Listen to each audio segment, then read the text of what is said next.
Hello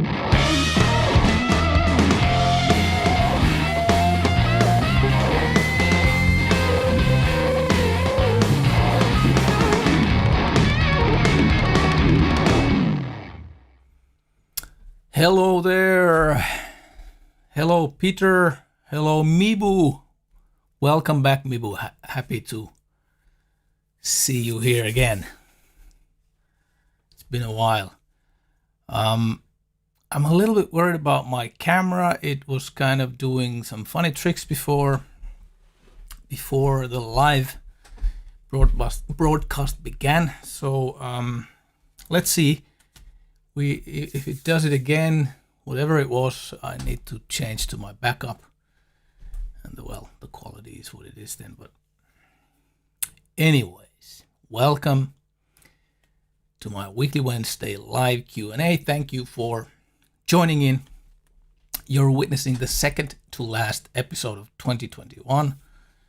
It is November 17th, 9 p.m. here in Finland. And yes, I'll be taking a break of the weekly Wednesday live streams and we'll continue next year. But before that, we have this show, we have the next week's show. My name is Juha Ruokangas, your humble servant on a mission from the gods, goddesses of fretted instruments.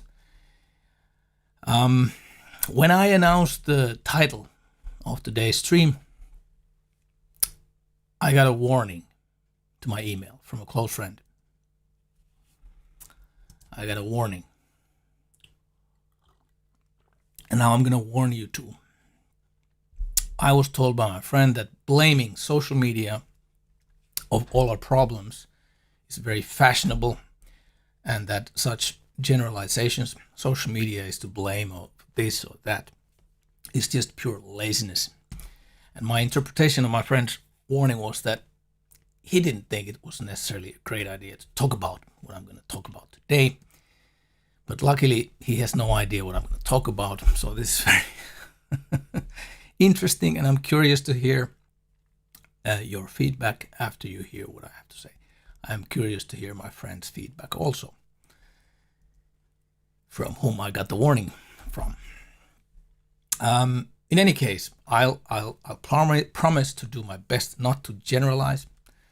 I'm only talking about my personal experiences, and therefore any conclusions I'm making here, they are not to be generalized, but it may be possible to reflect your personal experiences against mine, maybe, and come up with your own conclusions that may serve you and your life goals, because I have no way of knowing your story.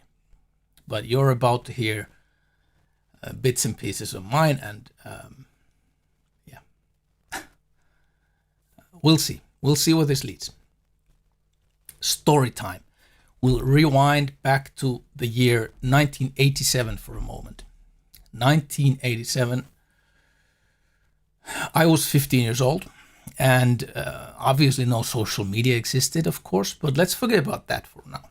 This particular story is not directly social media related. Let's put it that way. But through the scenic route, it might be.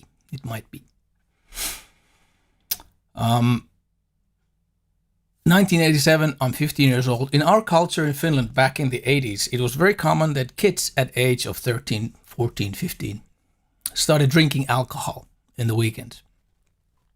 And the drinking culture was very different from, say, Italy or France. Our way was more Nordic, more primitive. We drank to get drunk, okay? And so, as I'm experiencing how the society, how our culture has changed, it's not necessarily that way anymore. Maybe it is up north in smaller. I really don't know how it is nowadays in different parts of Finland. I lived my teenager years in Rovaniemi, up north in Finland, not so far from Haukipudas, that was mentioned here by someone who mentioned. Greg mentioned Haukipudas. And who else? Peter is going to Haukipudas. Okay, so you missed the start. Okay, that's very good trivia from Greg from Switzerland. He knows Amphisound. Regards to the Amphisound guys, even though the company doesn't exist anymore. But anyways, we go back to our story. Me being 15 in Finland, yeah, our way was to kids were drinking was really primitive. We drank to get drunk, and so in my case, alcohol consumption became a part of my life around that time, 1987, or maybe even a bit earlier, like 14, 15 years old. And the habit was to get drunk with friends once a month or so. Drugs, other kind of drugs were unheard of where I lived at the time, but alcohol was everywhere, and it has been so in my family too since early childhood. But that's another story. So anyways, years went on, and slowly but surely the role of alcohol in my life became like I could say it like, call it like a friendly partnership. if it could be that. You know, a beer or sometimes two calmed me down after hard work. A glass or a bottle of sparkling wine to celebrate, or, you know, a shot or two or three for sorrow. A little maybe slice of whiskey for special moments. A case of beer for sauna beverages. And then, of course, the parties. And whether or not these habits were inherited from the earlier generations doesn't really make a difference. The reality was, in any case, that by age of 30 years old, alcohol had become a daily habit for me that carried me through the weeks, offering solace, offering entertainment. It was not bad enough so it would have destroyed my life. I did my work and so on and everything, but alcohol was, in a little way, a daily habit, and a little bit bigger way, a weekly habit, I would say, and so on. And so a few years go on, and when my first marriage was spiraling through its last years, creaking at the seams, my alcohol consumption increased in sync with my emotional gloomy state. And the year during and after my divorce, man, the parties, the business trips, in company of others and alone, alcohol was there to soothe me. And one kind of a rock bottom, even if not like something maybe for someone else's perspective who has seen much worse happening with drugs, with alcohol. But for me, some kind of rock bottom was by spring 2006. And it has to do with my work also. I was exhibiting at the Frankfurt Music Messe. And by the time the last show day ended, I was so drunken that when we started packing up the booth, my team forbid me to touch anything. They sat me down. They were totally pissed off at me for kind of doing that. But that's what happened. And the next day we flew home, and that same evening I had friends over for yet another drinking campaign. The Finnish way. Sauna. Lots of drinks, blah, blah, blah. The following morning I felt so unbelievably embarrassed of myself, the whole trip to Frankfurt, and I wasn't giving my best effort at that point of my life. The state I had let my life become to. I was more or less a wreck. At the time, still, there was this spark of light in my life. I was dating Emma already at the time. She lived still in Sweden, but we had been planning her move to Finland for some months. And again, there I am after the drinking campaign with my friends the previous evening. I'm there in a hangover, filled with this self-pity and fear. Yeah, That's what it was. It was fear. I was scared that I have become someone that, such a wonderful human being as Emma wouldn't want to be with. And then something clicked in my admittedly thick skull.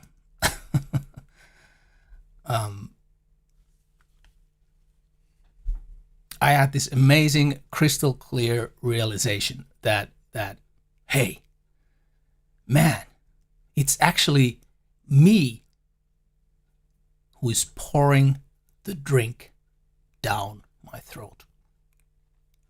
And I don't have to do it if I decide so.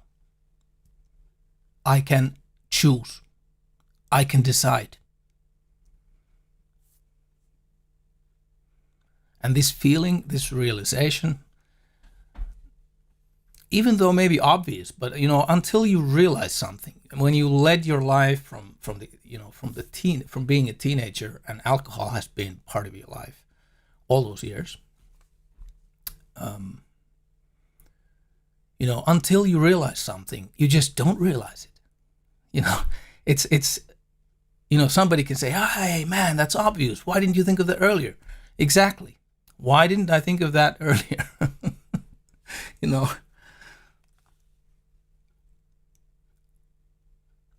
And this feeling, this realization, this newly awakened awareness out of the blue, it was really powerful.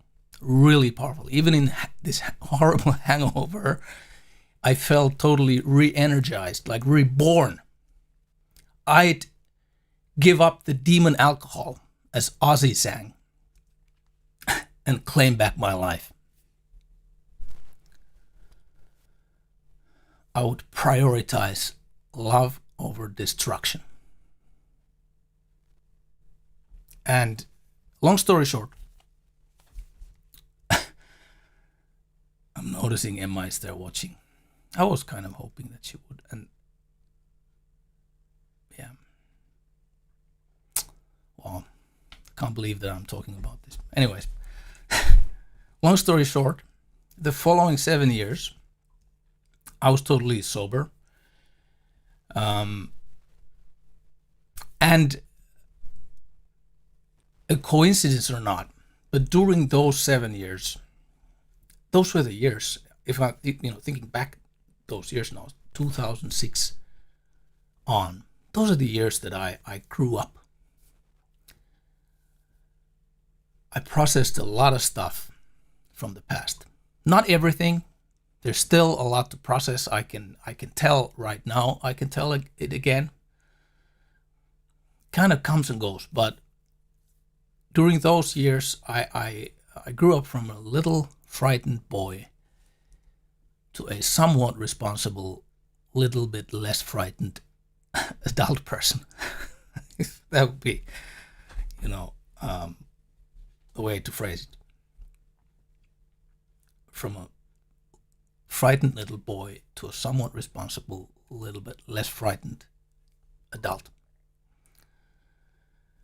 Well, I've talked about some of those turning points in my life actually on other videos. There's that one video that I think many of you have seen who are following my channel. It was called Meaning of Life, something.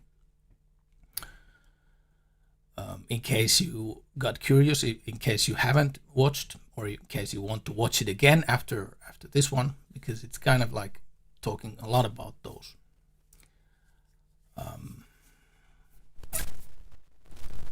turning points that happened after I sobered up. Well, eventually I thought I'm fine. I had reset my brain, and now I know how to be civilized with alcohol, like my civilized friends are. So for years I think it worked quite okay. Because maybe, I don't know, alcohol wasn't in my life in even in the worst spot. It wasn't something that kind of destroyed me completely. So for years I was able to have a beer, have a glass of wine, and not not go further than that. But it turns out that in the end, I found it's not that simple. Not for me anyways. Alcohol as an addiction, it plays a really complex role for my psyche. It's an escape mechanism that has a lot to do with my childhood. Some big unresolved issues still there, but that's another story. Maybe I'll write a book one day. Yeah. And anyways, for me personally, and for the people around me, especially for the dearest ones, my family, life is better without me using alcohol. Period. That's clear. So, okay, so guys, that was the story time. And now I'm gonna take a sip of water. My heart is beating too fast because I was prepared to talk about this stuff, but it's still scary stuff to talk about. I need to calm down. As you can see, my hands are trembling. And now we move on to my human experiment without social media. Maybe some of you already guess where this might be leading, but anyways, 1 week ago, I woke up early. I noticed I hadn't remembered to charge my phone and the battery was dead.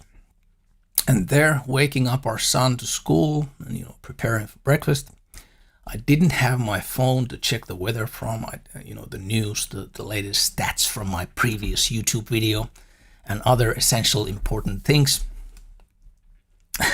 And, there I was sitting with my cup of coffee and I came to a realization like,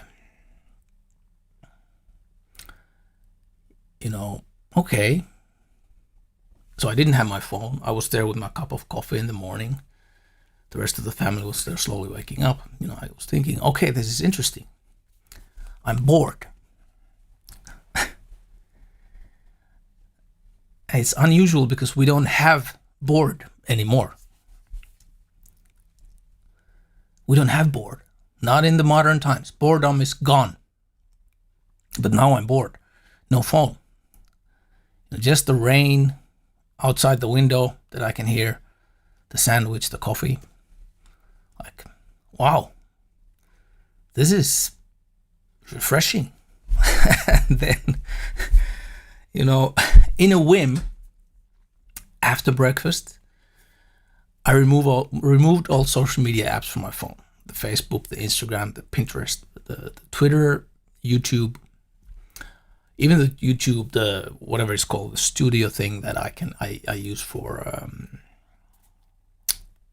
what's the word? Administrating my YouTube account on my phone. But I thought, no, it's just I kind of picked all the apps that I was doing a little evaluation there, like quickly that what are the apps that I'm spending time with? What are the apps that I'm getting stuck with? And I remove all those apps and leave the stuff that I need, like bank and whatever others. Yeah, so Facebook, Instagram, Pinterest, Twitter, YouTube, all deleted. I thought I'd be without them for a week until today. And I would make notes. I would allow myself a daily time window from 3:30 p.m. to 4 p.m., half an hour time window to post something to social media, mainly for business purposes, I thought. And that's it. You know what happened at the end of the day? Otherwise I will just forget to mention it, but with that half an hour time window, I remembered to use it 2 times during these 7. Other times I forgot. And I didn't have the luxury because it was my decision. It was my rule, 3:30 to 4 p.m. And if I miss the time window, it's gone. I can't move it to later. It's immobile. Okay. And I'd record to this little black book how I felt, what thoughts it provoked in me these 7 days in different kinds of situations throughout the week. And you know what? The way I wrote down my feelings, my thoughts, emotionally speaking, the experience was 100% identical, emotionally speaking, with quitting alcohol back in 2006. Identical. Reborn. I'd claim back my life. You know. Okay, sure, I'm not an idiot. I understand that social media is what you make of it. In itself, social media is not from the devil. And indeed, to blame social media of our problems in life is a lazy generalization, as my friend pointed out. I totally get that. I get that. You know, times they are a-changing, like Bob Dylan sang back in the day, and we'd better move on with the times, because at the end of the day, there's not really a viable alternative on a cultural level. Maybe a few extreme individuals here and there, yes, but whether those individuals or the rest of us want it or not, our societies, our cultures, they're now marching to the tune of billions of individual tubes and timelines that together weave the web, the global networks known as social media.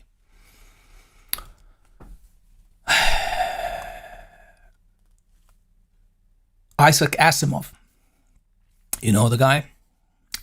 I know him from the books called The Foundation. And those who don't enjoy reading ancient science fiction books, perhaps in the modern age, they might know Isaac Asimov. The younger generation might know him from the Apple TV series, surprisingly called The Foundation, same as the books.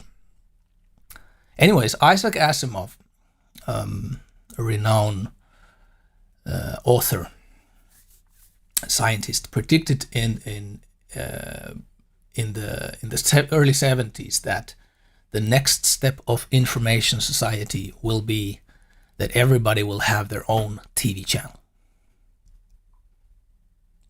Early 70s, next step of information society will be that everybody will have their own TV channel. He was laughed at, of course, but look, here we are, watching my private TV channel. And yeah.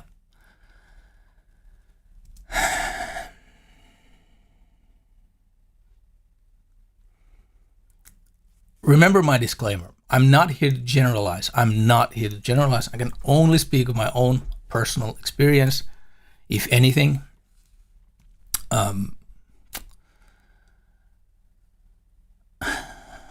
So we go back to our title. Can social media kill your creativity?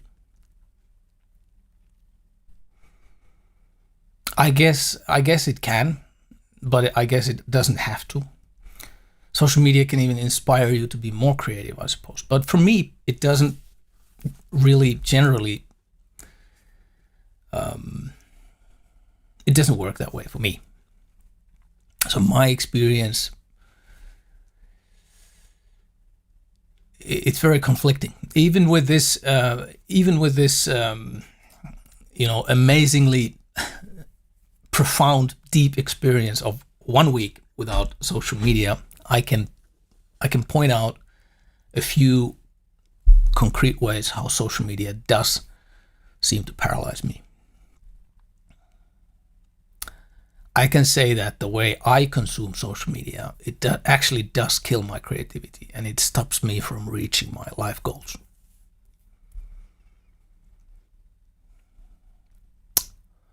Why? Well, within this 7-day period, based on my memo, this little black book, I did that sound mainly for the podcast listeners. They don't see my face, so at least they get that sound. In this memo, I have listed 5 observations, 5 perspectives, more or less. The 5 words, I'd say. The first word is addiction. And I seem to have developed a social media addiction, which is in some ways very similar to alcohol addiction.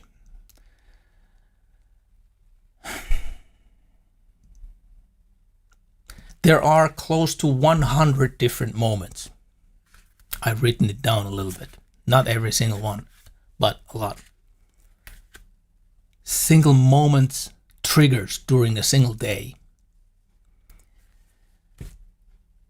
that I seem to want to pull out the phone from my pocket and check something from it. And I'm reaching for the empty pocket. It's maybe like, a smoker reaching for the pocket for that cigarette after quitting. I don't know.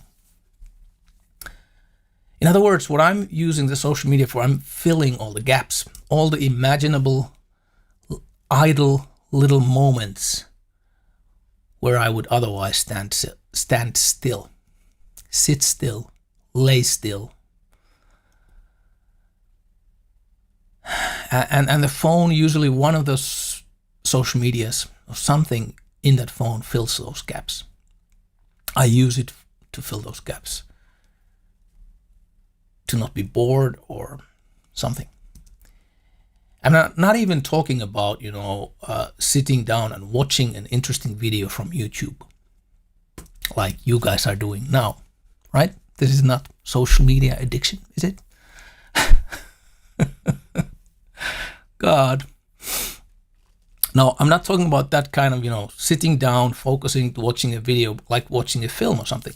I'm talking about the empty browsing part of it. The same thing as that someone, I think there's a term like Netflix syndrome or whatever it's called, Netflix something.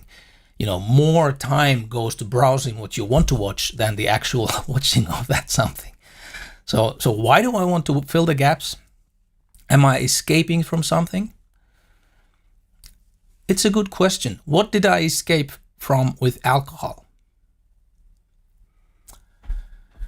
Well, the only way to find out is to be without.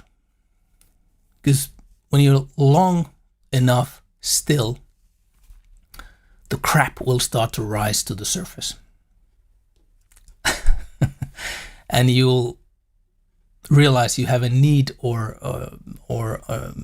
an opportunity to work on that crap. That's what has happened with me, with alcohol.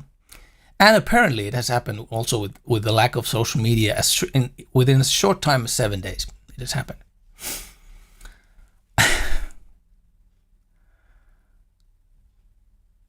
And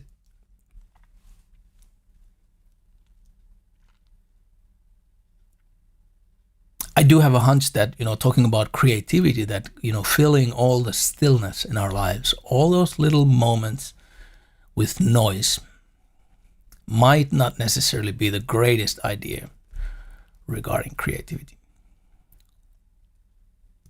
At least for me, I feel that the still moments are still where some of the nicest creative ideas might dwell. I just need to be so still that I can hear them calling, whatever you call it.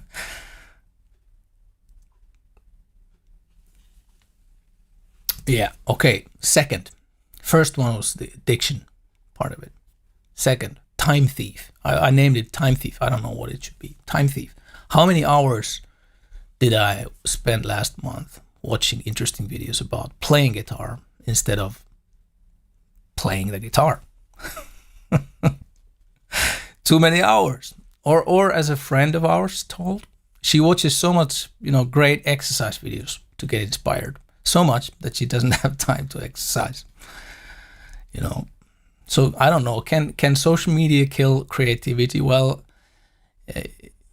yes, if I'm using all my time to look for inspiration online, Well, all these 5 thoughts, I told you, I have 5 thoughts, 5 observations. They're connected, different sides of the same thing, but anyways, like the previous, the time thief, the poor time management leads me to the third one. What is 3 here? Third. inadequacy, feeling of inadequacy. In other words, having the feeling that I'm not good enough. There would be endless examples. Most commonly, I suppose, teenagers. We can read about it everywhere, suffering from like unrealistic expectations, how they should look like when comparing themselves with the photoshopped influencers, models, whoever. But for me personally, this feeling of not being enough is, it doesn't have to do with my looks. I'm not so interested in that part, I guess. But it has to do with kind of more difficult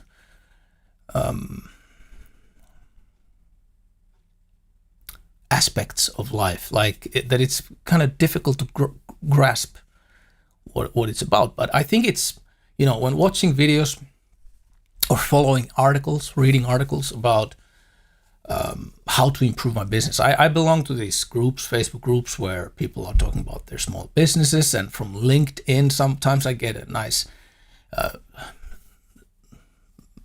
tip to read something or watch something, whatever.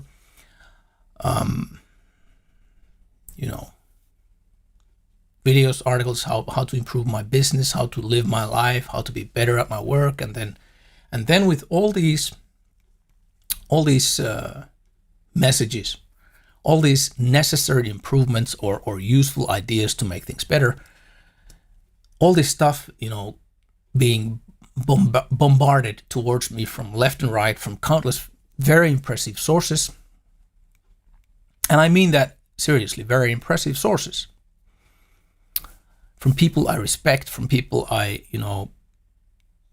really want to learn from, but still I repeatedly then have this feeling of, falling short of these countless expectations I have let others plant into myself.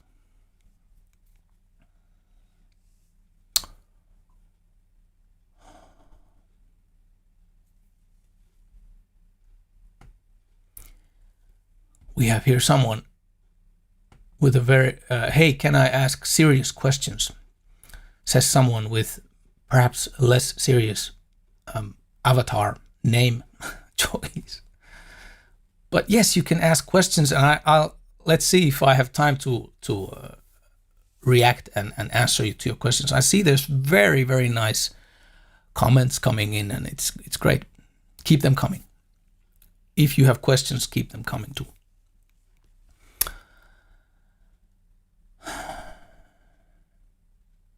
Yeah, I feel I fall short of expectations I put into myself, or let these other messages plant into myself, I suppose. I don't know. And this one leads directly to the next one, the fourth one, which is, the word is paralysis. I guess the common term, the information overload, the sheer amount of information. When serious enough, if consuming social media addiction becomes, to an addiction, the habit of escaping into social media, the same way it used to be with television decades ago, it can lead to a state of paralysis, like you're just there, apathetically browsing, and it just goes on and on and on, and you just can't, you're hypnotized to it.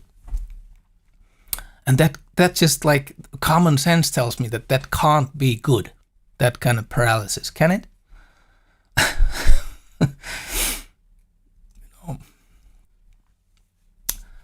Okay, I have one more of these observations that I wrote down to my black book. And this, I feel personally, is the most alarming one.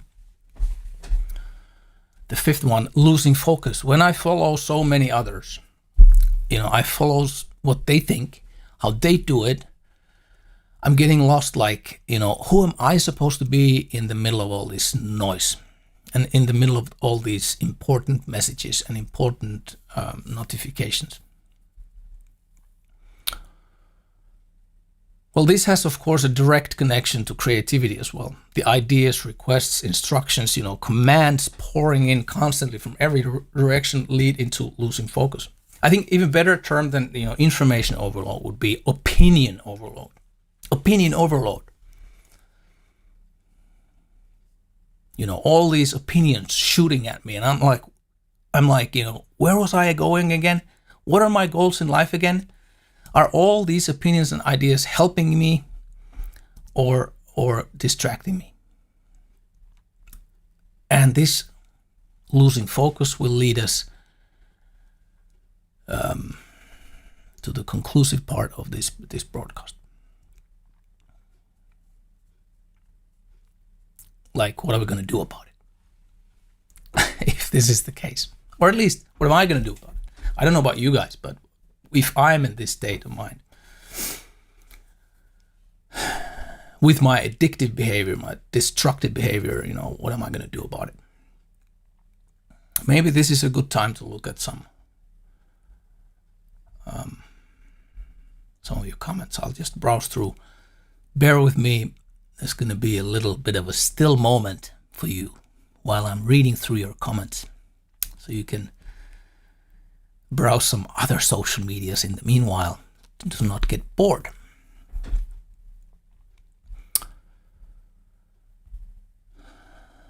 Eksynyt molekyyli, hello. Kai Randell, hello. And everybody, Hannu, hello. Everybody, Antti, nice to see you here too.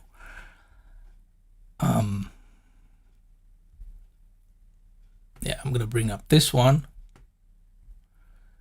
Thanks for saving him, Emma, by Poo Ninja.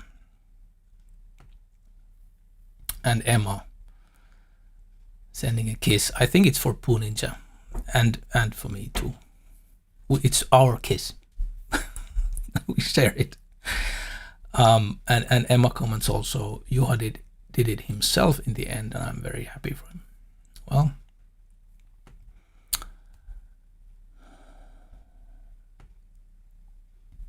I'm going to bring out all these comments. They're great comments. Poo Ninja continues, you made him realize the folly of his way. Yep. Love over destruction, people. Yeah. The crazy Barbara is here. Okay. I'm happy to hear, Poo Ninja, that your wife, 15 years now, also about the same time as Emma and I have been together, has inspired you to be a better person every day since you've met. Yeah. We're there together.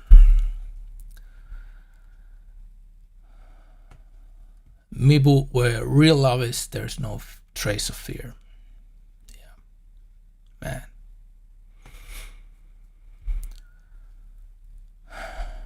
Man, great comments.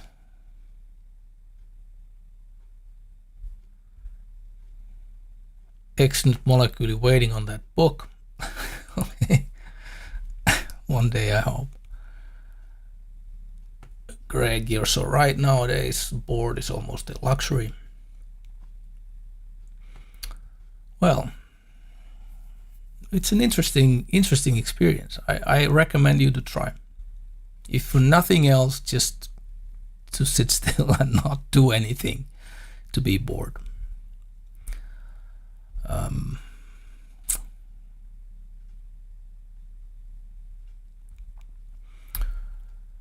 Thank you, Kai Randell, for your very heartwarming comments, and others. Thank you. Thank you, thank you, thank you. I wish exactly the same thing as Exonute Molecule wishes. Or I think Kai... Yeah, Exonute Molecule. Kai, I wish it was possible to like comments here. Yeah, I wish that too. Punisi says, YouTube is my background noise. I try to stick to educational, informative stuff, but funny cat videos and angry human conflict videos. Leads to angry human. Yeah, okay. Mm-hmm. Yeah, I can relate to that.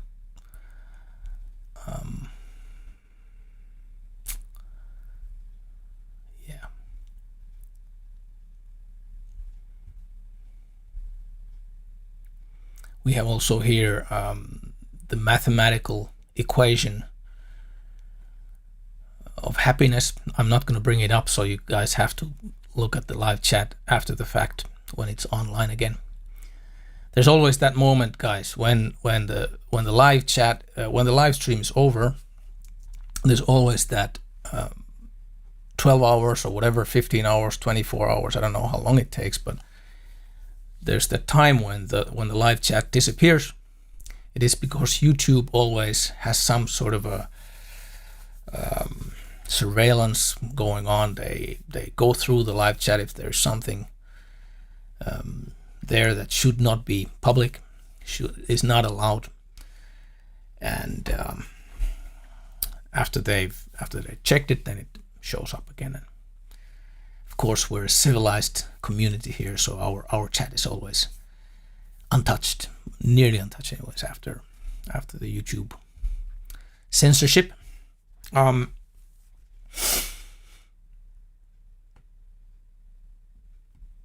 Okay. Gregory says, I went off social media in 2020. Best time. I plan to do it again, but it seems I have become too addicted to the system. Also, I find a lot of job opportunities on social media. How do I not miss out? Man, it's a great question. I don't have an answer. I don't have an answer to that. I think it's all balance, I guess. If one is capable, if one is capable of balancing and not being out, not being pulled in like down the rabbit hole, you know. I would love to hear more of your comments and maybe suggestions, solutions. What could be a solution for Gregory, for example, to not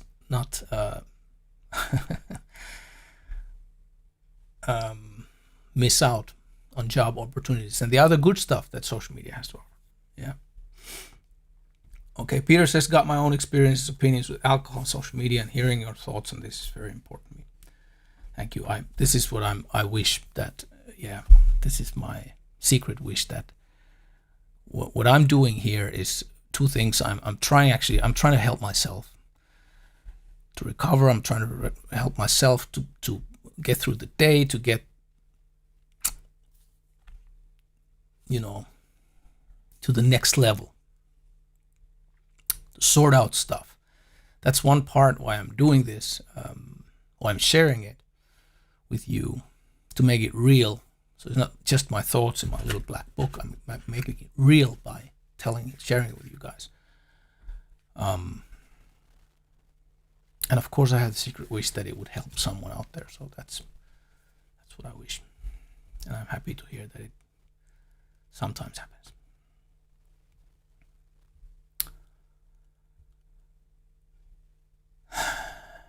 Okay. Thank you, Ilkka, also your heartwarming comments. I'm not bringing everything up on the screen. Go check out these wonderful comments from all the people on the live chat. We'll move on to the conclusive part of this broadcast. Let's recalibrate. I've been now drying up from using social media for 7 days. A whopping 7 days. So where next? Well, first of all, this is not the first time I've abandoned social media.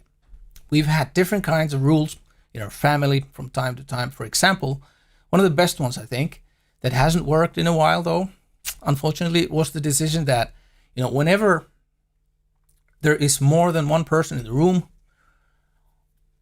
the gadgets are no-go. Gadgets go down. When another step, alone in the room, fine, but another person steps in, no. Gadgets go down. I think it's still a great idea.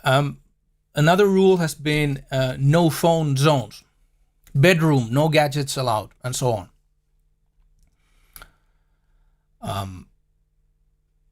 So I and we in my family, we recognize, it's clear to every one of us that the troublesome sides of social media and the overwhelming nature of all the different uses of these little gadgets. But then again, there is unarguably some great sides to it too. As we've seen here, people comment about it too. How to not miss on the good sides. I don't know. But to conclude today's stream, I'll sum up a few ideas that have popped into my mind during the last few days. And I've written them down to my little black book. And I've written them down to remind myself, and I hope it could be useful for you too. So what is the main problem for me in using social media? Well, I feel it distracts me from things I would really want to use my time for. Right. So what are those essential things I'd like to do in my life? What are those things? Well, I read from somewhere the words by a nurse somewhere. Was it in Canada? Was it somewhere? I can't remember. Words by a nurse. She cared for people in terminal care in the last months, weeks of their lives. And she had recorded their most often discussed regrets in life. Remember, terminal care, the last weeks of their lives. The most often mentioned regrets in their lives. And at the top of the list, there was this one. I wish I had had the courage to live a life true to myself, not the life others expected of me. I'll repeat that. I wish I'd had the courage to live a life true to myself, not the life others expected of me. Well, that's a pretty darn good starting point to start analyzing what is essential in your life, what is essential in my life.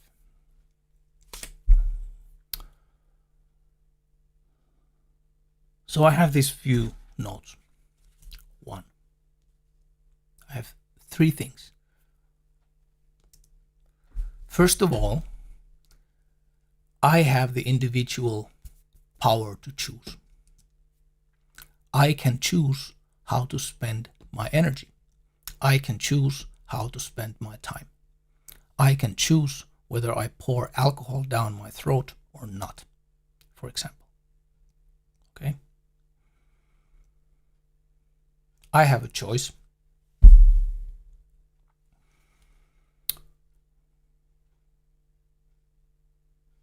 And number 2,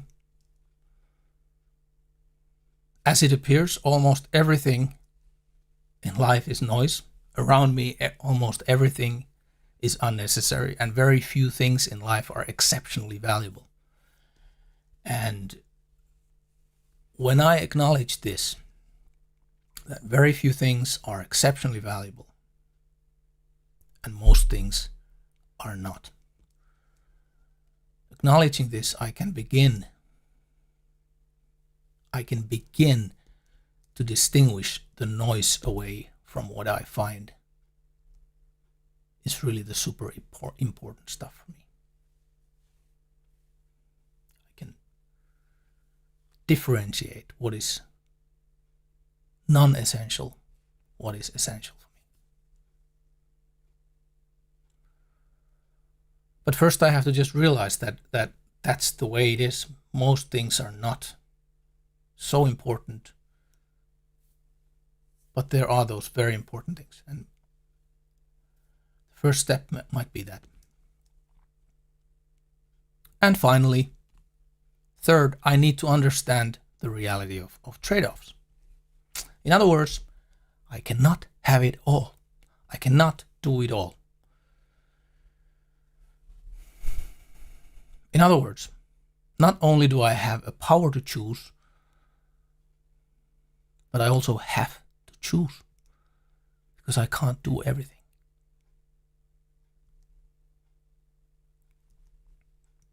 Well, some of these ideas, these notes in my little book, they spring from a book that I'm again reading. I'm reading it thanks to the sudden extra time in my life during the past 7 days. And it's this book. I've shown it to you before. I'm showing it again.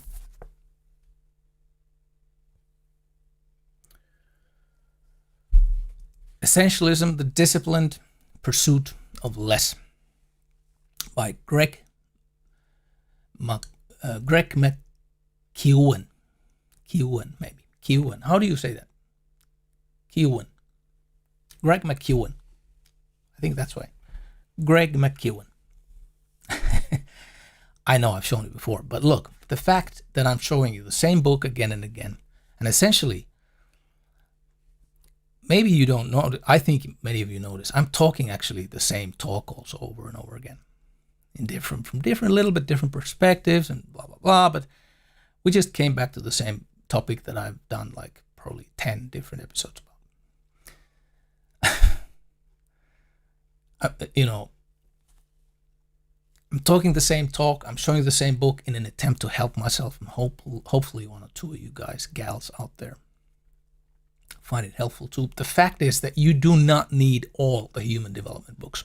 You do not need new information all the time. I've read this book, I don't know how many times. Why so many times? Because I'm so stupid? Maybe so. But in any case, every time I read it, it opens for me in a new way.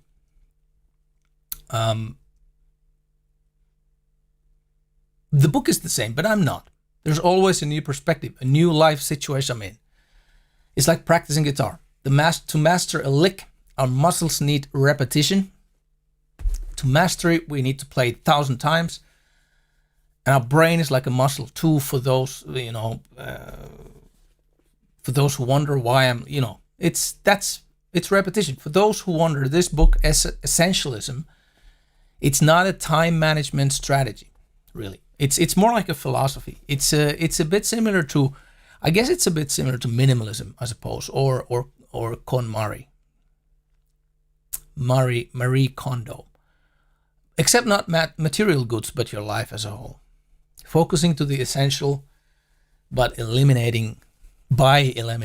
focusing to the essential by eliminating the non-essential. So you're getting rid of all the non-essentials, and what you have left is the essential. And why should you be doing this? Well, in one sentence, if you don't prioritize your own life, someone else will. That's just how it works. If you don't set the limits, others step in. The world takes everything you give to the world. If you don't prioritize your own life, someone else will. So yeah, it's like relearning how to react. A method you can apply every time when you're faced with a decision. Like every decision. Starting from something as small as, choosing to pick up your phone from the pocket or not. Or in the other extreme, big decisions like choosing love over alcohol, for example. So recommended reading. My copy is already reserved for the next person in line. Actually, there's 2 persons in line, but I know that I'm sending regards to Jarno. We talked about this book not so long time ago, and I promised to have this copy ready when we meet next time. So Jarno will read this one. So you have to get your own copy from somewhere else. Sorry, can't get mine. So, can social media kill your creativity? Well, sure it can. But it doesn't have to. You tell me. How is it for you? The truth is that too much of anything can kill your creativity. Too much of anything can stop you from reaching your life goals. So many nice things in life can develop into an addiction, into a destructive behavior. And on the background, typically there is fear, there is trauma, there is stuff to be processed. And it's not easy stuff. I know that. I know that. It's not easy stuff. But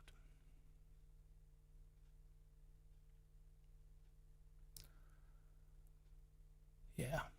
Any nice thing in life can develop into an addiction, into destructive behavior if the underlying circumstances, the childhood trauma, whatnot, drive you that way. So what will I do regarding my social media strike?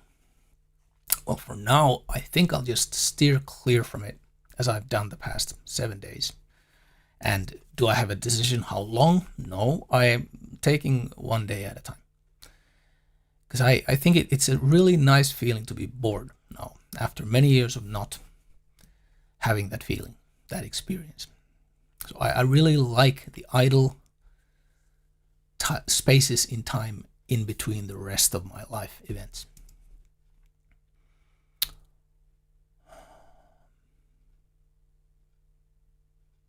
I like the feeling of having less noise around me.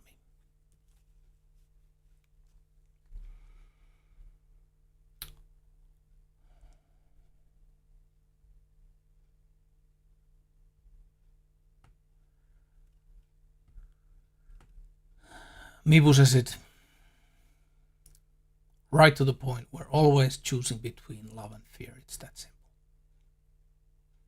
It is that simple, but it's really difficult to realize that if you haven't realized that. And how to realize that? It's like, reaching for something blind, like you're flying blind. Why have I realized some things sometimes?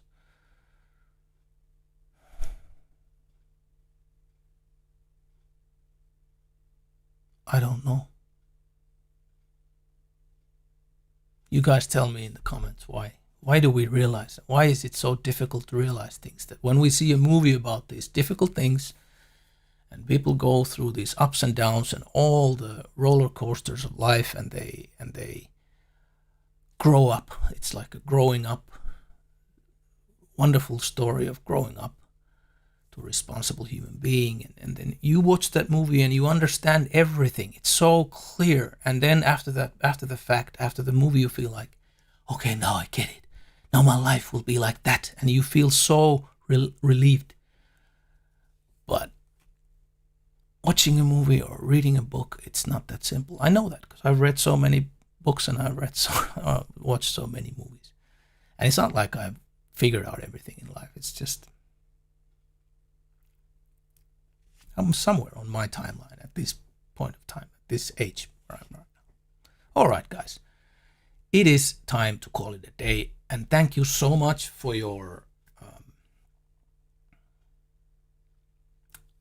heartwarming, wonderful comments. I love you people that you're using your time, giving your time for me. Otherwise, I would be here talking alone, which would be pretty awkward. All right.